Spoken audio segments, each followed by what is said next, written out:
Good morning, everybody, and welcome to Empty Cloud Monastery. My name is Sāmaṇera Nipako, and we will be going over the Tapussasutta in Kruta Nikaya 9.41 today. We'll start with a short meditation, and then after that, we'll get started on the sutta. Namo tassa bhagavato arahato samma sambuddhassa.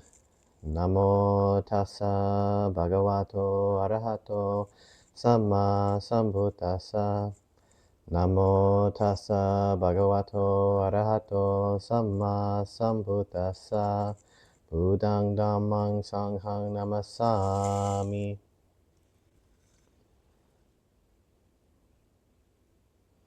So we'll begin with a short silent meditation, and I'll ring the bell when we're done, and then we'll get started with the sutta.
Great. So hello to Madeline, to Bhumika, and to Jayanta. So hopping right into the sutta. As stated earlier, today we'll be going over the Tapussasutta with the householder Tapussa in Gutta Nikaya 9.41. At one time, the Buddha was staying in the land of the Mallas, near the Malayan town named Uruelakapa. Then, the Buddha robed up in the morning and, taking his bowl and robe, entered Uruelakapa for alms. Then, after the meal, on his return from alms round, he addressed Venerable Ananda. Ananda, you stay right here while I plunge deep into the great wood for the day's meditation. Yes, sir, Ananda replied. Then the Buddha plunged deep into the great wood and sat at the root of a tree for the day's meditation. The householder, Tapussa, went up to Venerable Ananda, bowed, sat down to one side, and said to him, Honorable Ananda, we are lay people who enjoy sensual pleasures. We like sensual pleasures. We love them and take joy in them. But renunciation seems like an abyss. So part of why I chose this sutta is because I've noticed a lot of questions about renunciation lately and how one could apply that in their lay life. And while I haven't seen somebody use the word choice abyss yet, I do think that this is something that a lot of people would find relatable in terms of trying to practice renunciation. In the beginning, it really does seem like something that's deep and dark and scary and impossible to really do, especially since until we start to get a taste of it, just hearing the Buddha or some arahants talk about how wonderful the bliss of renunciation is, it's not too convincing. So by going through part of this sutta, I'm hoping to help give some imagery that the Buddha also used elsewhere as a means of making renunciation seem a little bit less like an abyss. And a key point about this sutta that Tapussa is about to mention is how renunciation makes a big difference between how lay people practice and how monastics tend to practice. So continuing with the sutta, I have heard that in this teaching and training there are very young mendicants whose minds leap forth, gain confidence, settle down, and become decided in renunciation. They see it as peaceful. Renunciation is the dividing line between the multitude, so most people, and the mendicants in this teaching and training. Householder, we should see the Buddha about this matter. Come, let's go to the Buddha and inform him about this. As he answers, so we'll remember it. Yes, sir, replied Tapussa. Then Ananda, together with Tapussa, went to the Buddha, bowed, and sat down to one side. Ananda told him what had happened. That's so true, Ananda. That's so true. Before my awakening, when I was still unawakened, but intent on awakening, I too thought, renunciation is good, seclusion is good, but my mind did not leap forth, gain confidence, settle down, and become decided in renunciation. I didn't see it as peaceful. So there's not too many spots in the suttas where you get to hear the Buddha talk about his practice before he was enlightened. And I remember the first time that I read this, I was like, wow, even the Buddha felt this way when he was still unawakened. So if he felt this way and I feel this way, then that means I too can work through this. And this probably means he's going to tell me how he worked through it. And that is exactly what this sutta does. This is something that I think is really good to reflect on as well, that it's not just you, even the Buddha was here. Really let that sink in. Somebody who is as talented, as amazing, as genius, as incredible as the Buddha did not get excited about renunciation before his awakening. People often seem to think that just from the start, the Buddha knew exactly what he was doing and had no struggles or problems whatsoever. But this shows that it was otherwise. So continuing with the sutta, then I thought, what is the cause, what is the reason why my mind does not leap forth, gain confidence, settle down, and become decided in renunciation? Why don't I see it as peaceful? So before I continue, based on your own practice, how do you think you would answer this question? What makes renunciation an abyss? What makes you undecided? What makes you not so sure about your confidence? What makes you hesitate to practice renunciation? And it doesn't even need to be anything big. It could be something as skipping one meal a day when you have 3 meals. What makes you hesitant about doing that?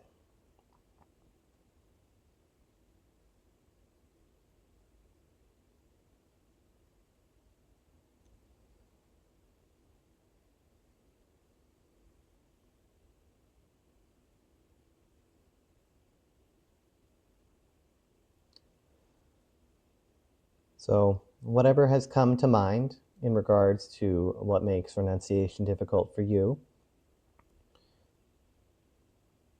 we can work with that in terms of how the Buddha answers it. Then I thought, I haven't seen the drawbacks of sensual pleasures, and so I haven't cultivated that. I haven't realized the benefits of renunciation, and so I haven't developed that. That's why my mind does not leap forth, gain confidence, settle down, and become decided in renunciation. And that's why I don't see it as peaceful. So with this, you can think, okay, that's great, but what exactly does the Buddha mean when he says that I haven't seen the drawbacks of sensual pleasures, or I haven't realized the benefits of renunciation? Depending upon how much of the suttas you're familiar with, you might be able to think of some examples. But if not, he doesn't actually give any similes in this particular sutta about those two things. So I found some other suttas where he does go over the benefits of renunciation and the drawbacks of sensuality. So for this next portion, I'm mostly going to just read what the Buddha had to share, as I think he puts much of it very brilliantly. And if there's anything that I think is unclear, then I will put in some of my own commentary or experience. But in some of these examples, the Buddha gives some really beautiful, memorable, and clear imagery about the drawbacks of sensuality. And if you're on YouTube at least, there are links to these suttas that I'm going to mention in the description, as well as the usual link to the main sutta that I'm reading today.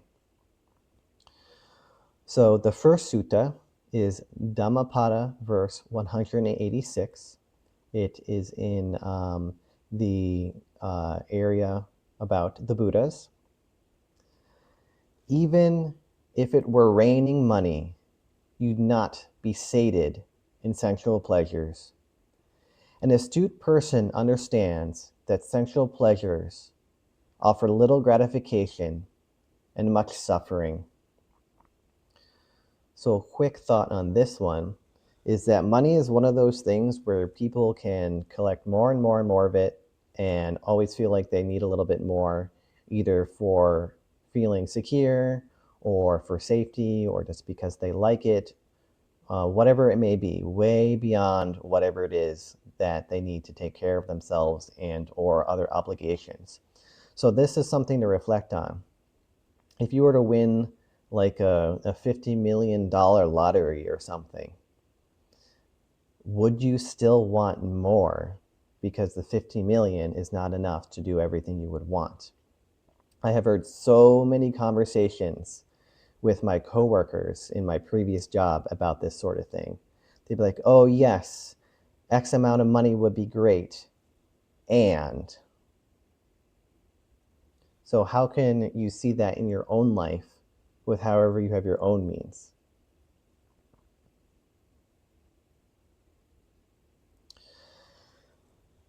The next sutta is Majjhima Nikaya 54, specifically starting at the dangers of sensual pleasures.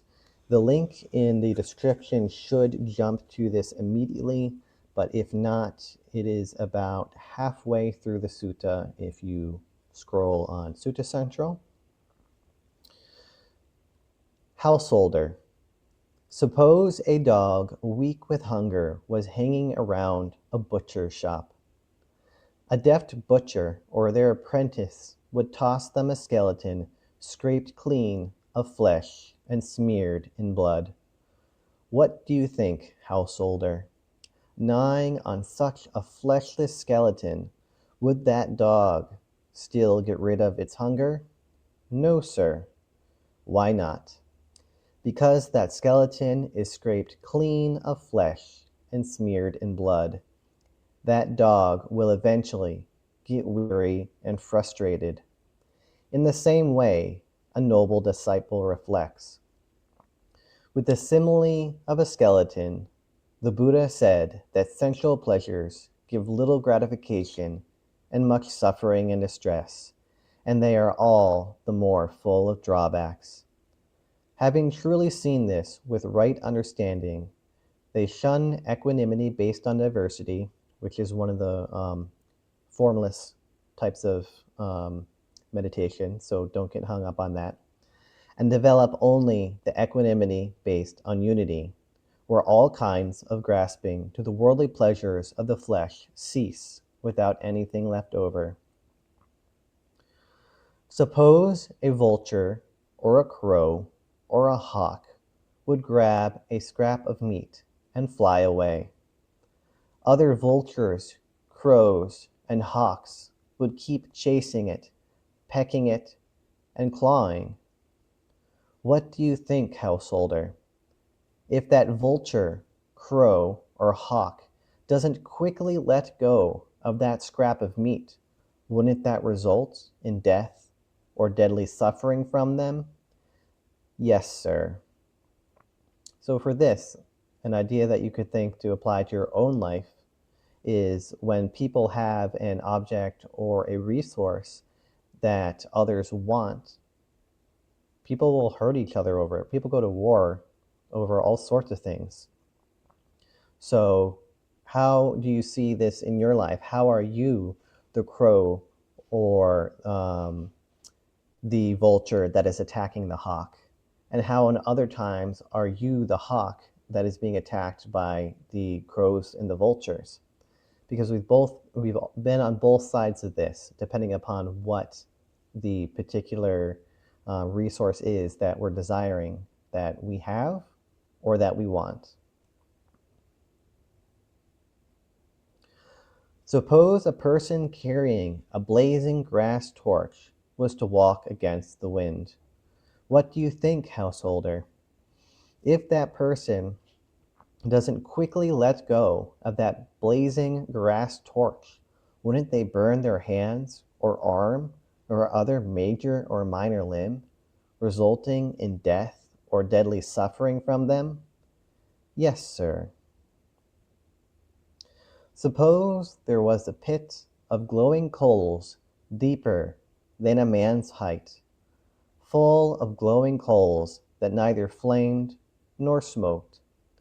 Then a person would come along who wants to live and doesn't want to die, who wants to be happy and recoils from pain. Two strong men would grab them by the arms and drag them towards the pit of glowing coals. What do you think, householder? Wouldn't that person writhe and struggle to and fro? Yes, sir. Why is that? For that person knows, if I fall in that pit of glowing coals, that result in my death or deadly pain. Suppose a person was to see delightful parks, woods, meadows, and a lotus pond in a dream, but when they woke, they couldn't see them at all. Suppose a man had borrowed some goods, a gentleman's carriage, and fine jeweled earrings, and preceded and surrounded by these, he proceeded through the middle of Apana. When people saw him, they'd say, "This must be a wealthy man, for that's how the wealthy enjoy their wealth." But when the owners saw him, they'd take back what was theirs. What do you think? Would that be enough for that man to get upset? Yes, sir. Why is that? Because the owners took back what's theirs. So on these examples here, something that you can see the Buddha touching on is with the fire in both the torch and the coals, that sexual pleasures hurt. And you might first think, okay, I'm not quite convinced on this. How could they possibly hurt? When I eat a piece of cake, I don't feel like I'm being burnt in a pit of glowing coals. Maybe I have some digestive problems and a little bit of regret later, but it's nothing as extreme as this. So this type of visual might be too strong in the beginning, but it's something to reflect on. Why does the Buddha say that? Why does he use such a strong image? And the more that one gets accustomed to renunciation, the more that these stronger similes begin to make sense. But the ones following up from this are more palpable.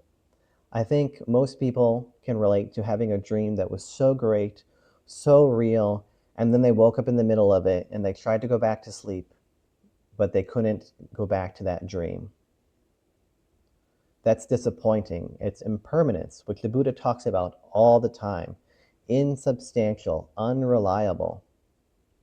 And you can see that in your day-to-day activities as well. If you're out on a beautiful hike and you're at the peak of the mountain and there's a sunset with clouds and it's got all those pinks and oranges and reds, and maybe you've got some God rays in there as well. It's in the fall or maybe it's in the winter, picturesque, something you'd see on National Geographic. It's going to end. That's disappointing. And once it's done, you can't go back to it. Similarly with the man with borrowed goods. When we have something that we cherish a lot, it could be stolen. That upsets people, understandably, when their valuable things are taken away. It's impermanent, and maybe they can get them back at some point, but there's no guarantee that it'll be found, and if they do, it might not be in the condition it was when it was stolen. Or another thing with borrowed goods, credit card debt. You think, oh, I'll pay now, I'll buy this now, and then I'll pay them back later. So many people get stuck in that cycle, and before they know it, they have $20,000, $30,000, $40,000, $50,000 in credit card debt. And sometimes it's for survival purposes, but a lot of the time it's for buying things, like the jewelry that's an example here. It's basically a borrowed good until you've paid back whatever that amount of money is on your card. And credit card debt causes a lot of suffering. So when you're reading through these, if they seem far away, you can think of examples like I've been giving here, but applying to your own life. That way, when these types of opportunities to reflect on the drawbacks of sexual pleasures arise, you'll have your own connection to be able to bring it to the surface when you need it. Otherwise, if you just hear examples from myself or the Buddha on the drawbacks of renunciation, it's just like, okay. Try to make it more personal. That way it's more memorable. Going to the next example in the sutta. Suppose there was a dense forest grove not far from a town or village, and there was a tree laden with fruit, yet none of the fruit had fallen to the ground. And along came a person in need of fruit, wandering in search of fruit. Having plunged deep into that forest grove, they'd see that tree laden with fruit. They'd think, that tree is laden with fruit, yet none of the fruit has fallen to the ground. But I know how to climb a tree. Why don't I climb the tree, eat as much as I like, then fill my pouch? And that's what they'd do. And along would come a second person in need of fruit, wandering in search of fruit, carrying a sharp axe. Having plunged deep into that forest grove, they'd see that tree laden with fruit. They'd think, that tree is laden with fruit, yet none of the fruit has fallen to the ground. But I don't know how to climb a tree. Why don't I chop this tree down at the root, eat as much as I like, then fill my pouch? And so they chop the tree down at the root. What do you think, householder?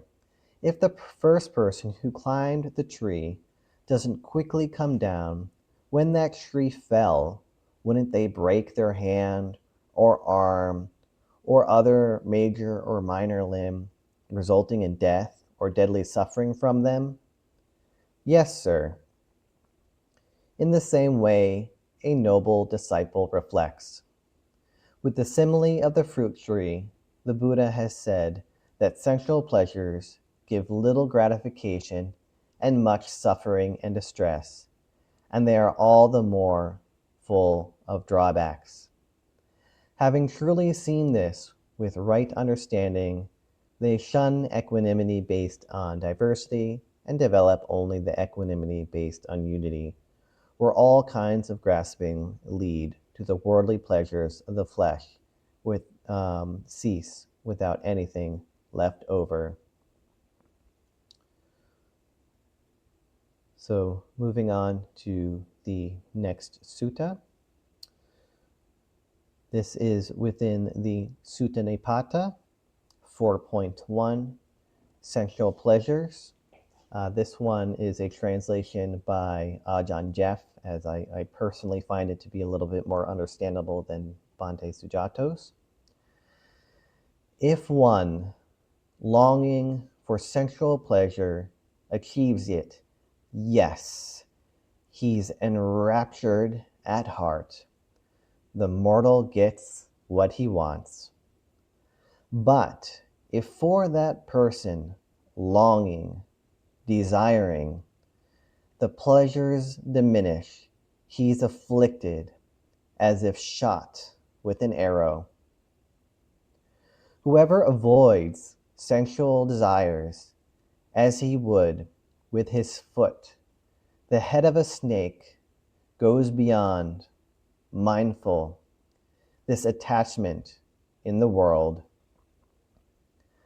A man who is greedy for fields, land, gold, cattle, horses, servants, employees, women, relatives, many sensual pleasures, is overpowered with weakness and trampled by trouble, for pain invades him as water a cracked boat. So one, always mindful, should avoid sensual pleasures. Letting them go, he'd cross over the flood, like one who, having bailed out the boat, has reached the far shore. So this sutta, so short, is so full, packed to the gills with wonderful imagery. First, somebody is happy when they get what they want, and then once what they want diminishes, it's like they were shot with an arrow. That would be incredibly painful. You have the imagery of the head of a snake here. And in particular, when the Buddha tends to talk about snakes, it's poisonous snakes. So if you're walking around in the woods, you would really want to avoid one. And I've been in areas where there's tall grass and there's copperheads and rattlesnakes in the area. If you're walking through something like that, you are really mindful. Sensual pleasures, like a snake waiting to bite you. A man who wants all these sorts of things, a woman as well, fields, land, gold, cattle, horses, servants, employees, men, relatives, any sensual pleasure. If they don't get them, or even if they do and they lose them, overpowered with weakness, trampled by trouble. It's like water invading a cracked boat.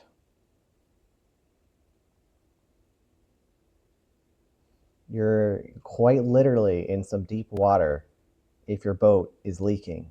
So that's a really big deal. And I had already given some examples in the previous suttas for how you can apply those examples to your life. So this one, since it's so short and it already has some very strong imagery, I highly recommend that you try to find ways in which you can make these images memorable in your life. When are you in that sinking boat? When are you in that position where you've been shot by an arrow because whatever you acquired is diminishing? What are you greedy for? What is overpowering you? What is troubling you?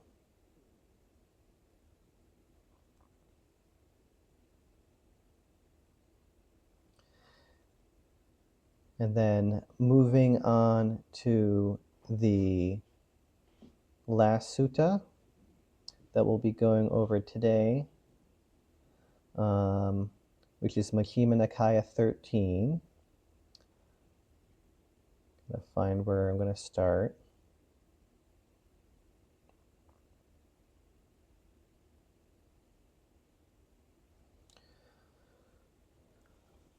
So like the previous link, it should lead you to where you'll be able to find it.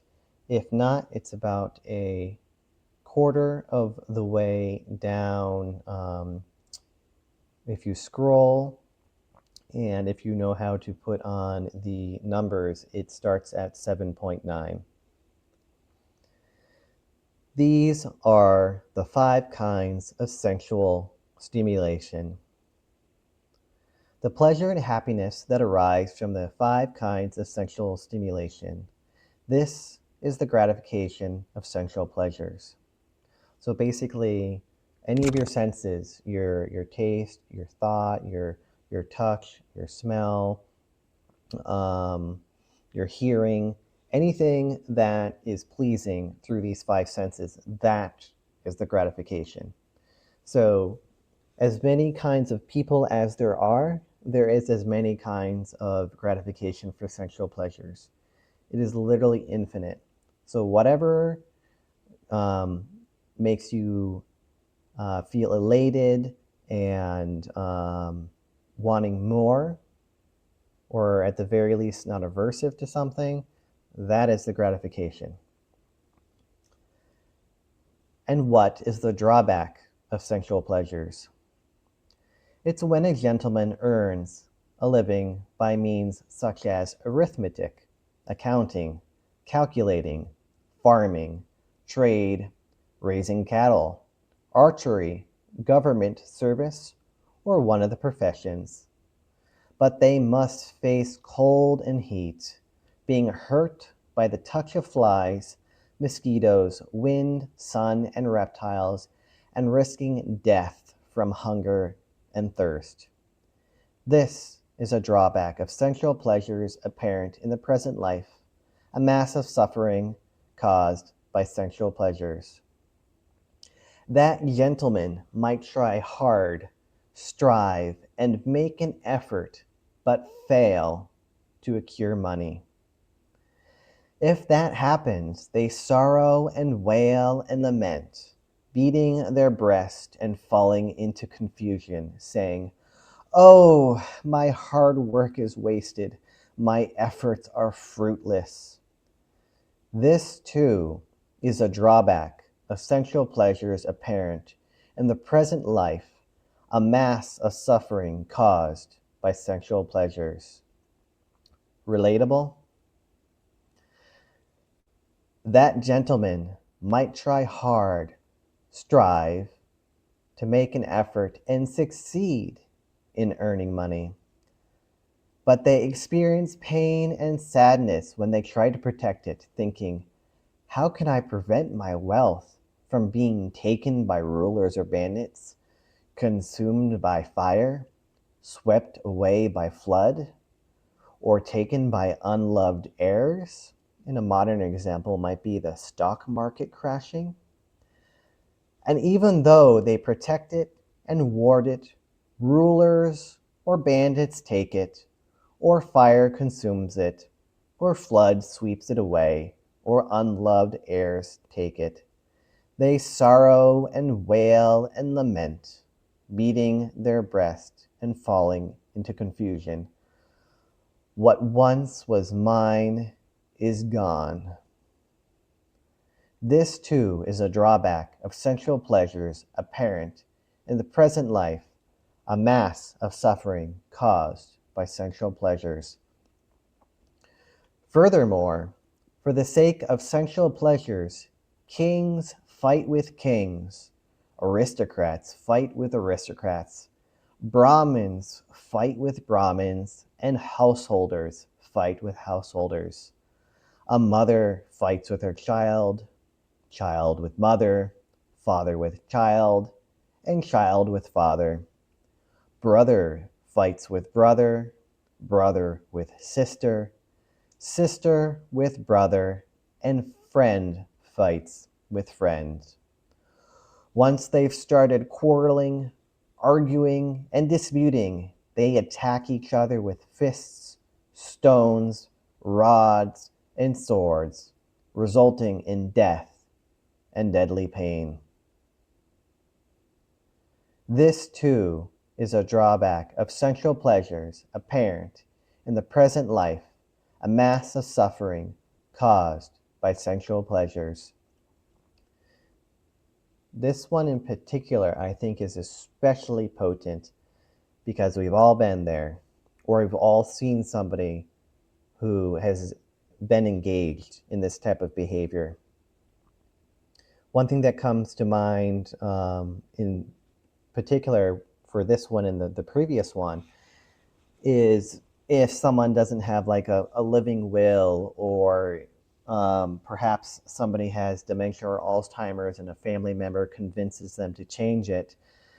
And once they pass away, there's all this hoopla and hullabaloo over the wealth that they did have, or the things that they did have.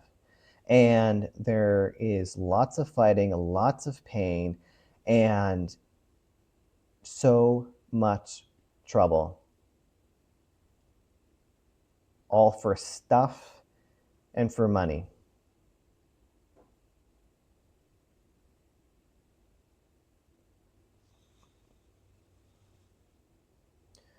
So, when you catch yourself fighting with other people over stuff and things, think of the previous sutta, or not the previous sutta, the previous example. Even if you do get it, even after all of this fighting and drama and pain, you get it. There's no guarantee you're going to be able to keep it. And if you do, you're still going to die.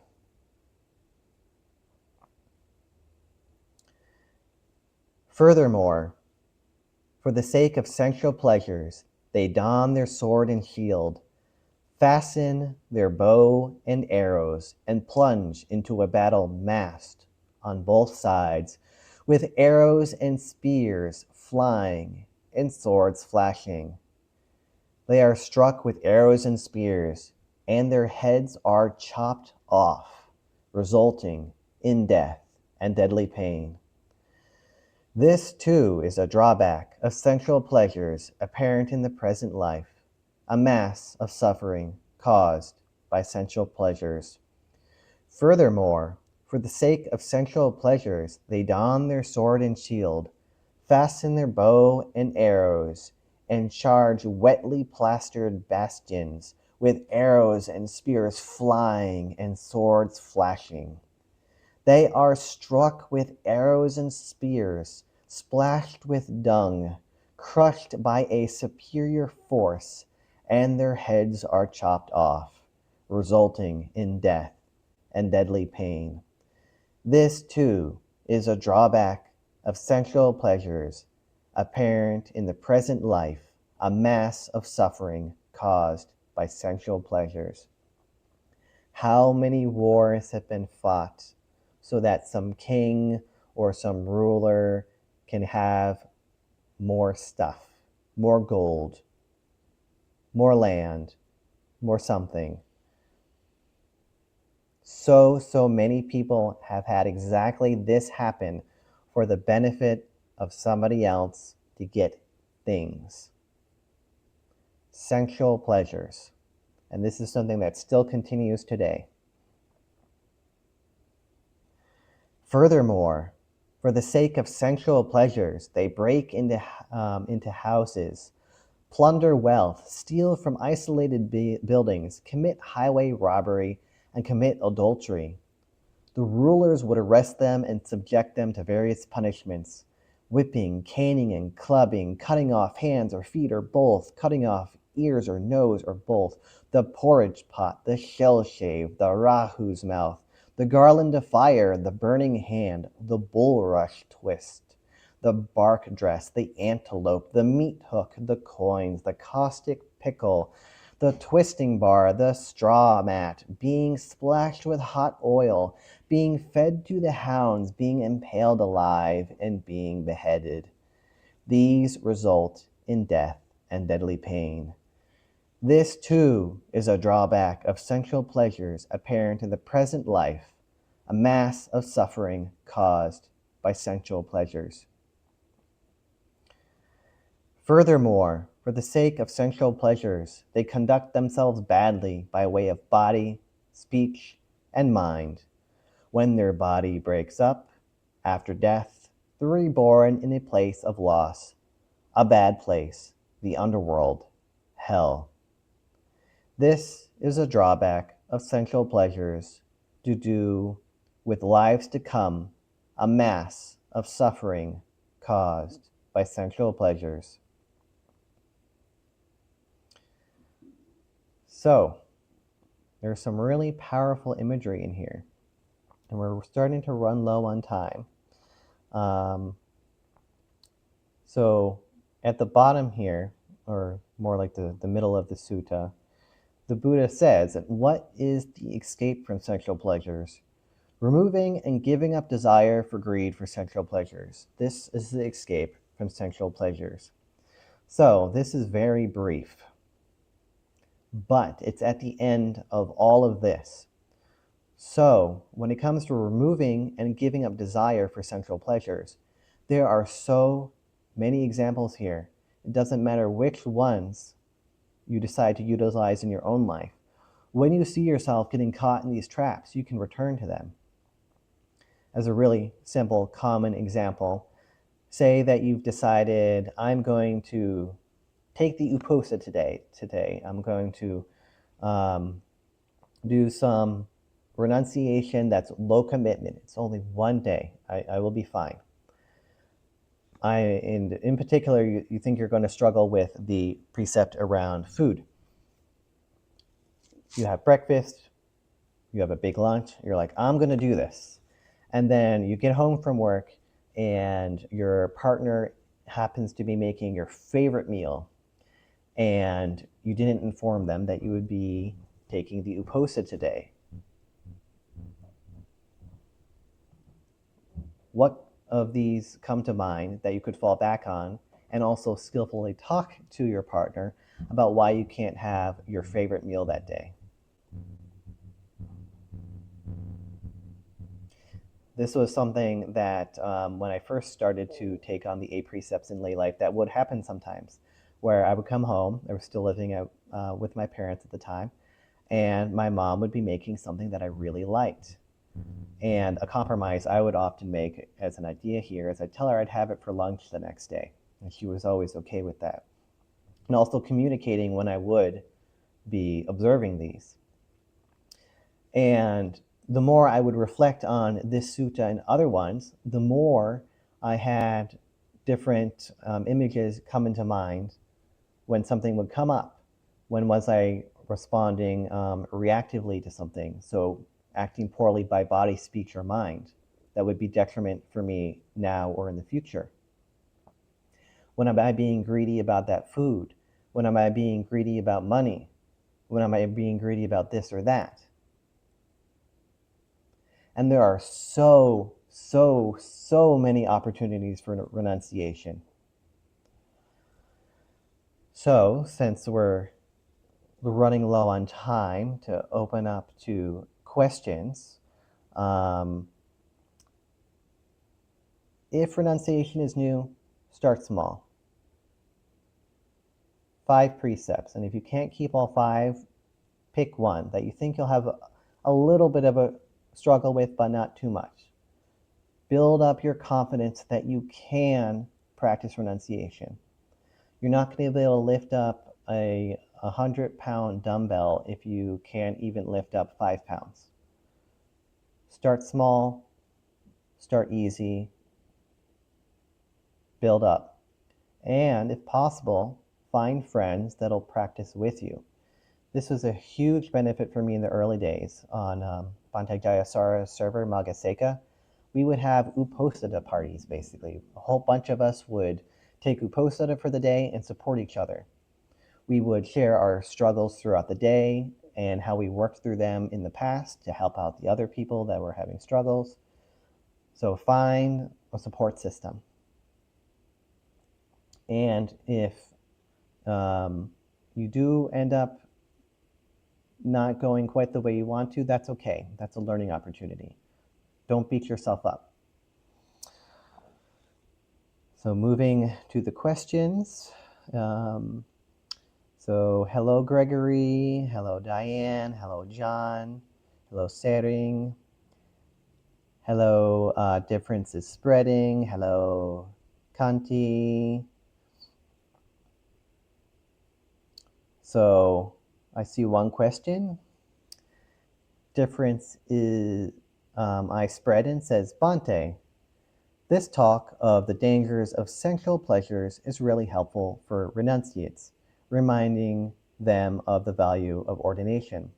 But what about the guidance for how lay people can live? So this is exactly why I kept giving examples for what I would do when I was still a lay person. And I had to get creative, and I would look actually how monks lived and try to practice that way in uposatha days. So that's one basic way you can, just saying, okay, I'm going to follow the 8 precepts today. That's renunciation. Even just following the 5 precepts, you're renouncing killing, stealing, sexual misconduct, lying, and intoxicants. A lot of people are asked to lie at their job. So sticking to your honesty, despite the fact that it might cause you some problems, maybe your boss will yell at you or you'll have to redo something, that's renunciation. Not going out for drinks with your friends or your family, that's renunciation. A lot of people lose friends over that kind of thing. People like that people drink with them. That is a really big deal to give that up. Not stealing, that's a type of renunciation. Respecting people's physical boundaries and boundaries within a relationship, a lot of people don't follow that either. Not killing, all of these give safety to all the beings around you and yourself. So while it may not feel like renunciation, if it's something you've been practicing for a while, it really is. And if it's something you haven't been practicing, each precept, depending upon your own disposition, can be really hard, let alone all 5. So just that there is renunciation. And then other small ways you can do it, like food. All of us have to eat. All of us have likes and dislikes for the types of food we eat. Because I knew I wanted to be a monk for a long time. A way that I would practice renunciation was that I would usually just look what was in the cabinet, and then I would cook based off what was in there. And some of this was also because I was very poor for a while, but it really made me appreciate what I had and not go out and keep spending. So gratification of things that I actually want to eat. I was eating a lot of beans and rice during that time. Or if you're at a family party, if you really like, I don't know, maybe like the shrimp that my family would bring out for Thanksgiving, or if you're going into southeastern Connecticut in the one area where we have Krispy Kremes, not going to do that. Or at the meals here, advice that is commonly given to people is don't take any desserts. It's usually on the other counter. Take what's healthy, take what you need, don't take what you're greedy for. That's also renunciation. Someone insults you, you catch yourself in your reactive behavior, and you don't insult them back, you reply to them skillfully, that's also renunciation. You're renouncing poor speech, and you're creating a space of harmony. Be creative. That was the biggest help for me in terms of renunciation. And the Buddha gives so many examples in this as well that lay people can relate to. Like in, I think it was the last one I had read, Majjhima Nikaya 13, there's all the woes about work, about having things, about not having enough. When you go through these examples, how can you apply them to your life? Because that is the best guidance for how a layperson can live. Because everyone is going to have different circumstances. I can share all the things that I was doing, and that's not necessarily going to be relevant to your particular situation. So be creative.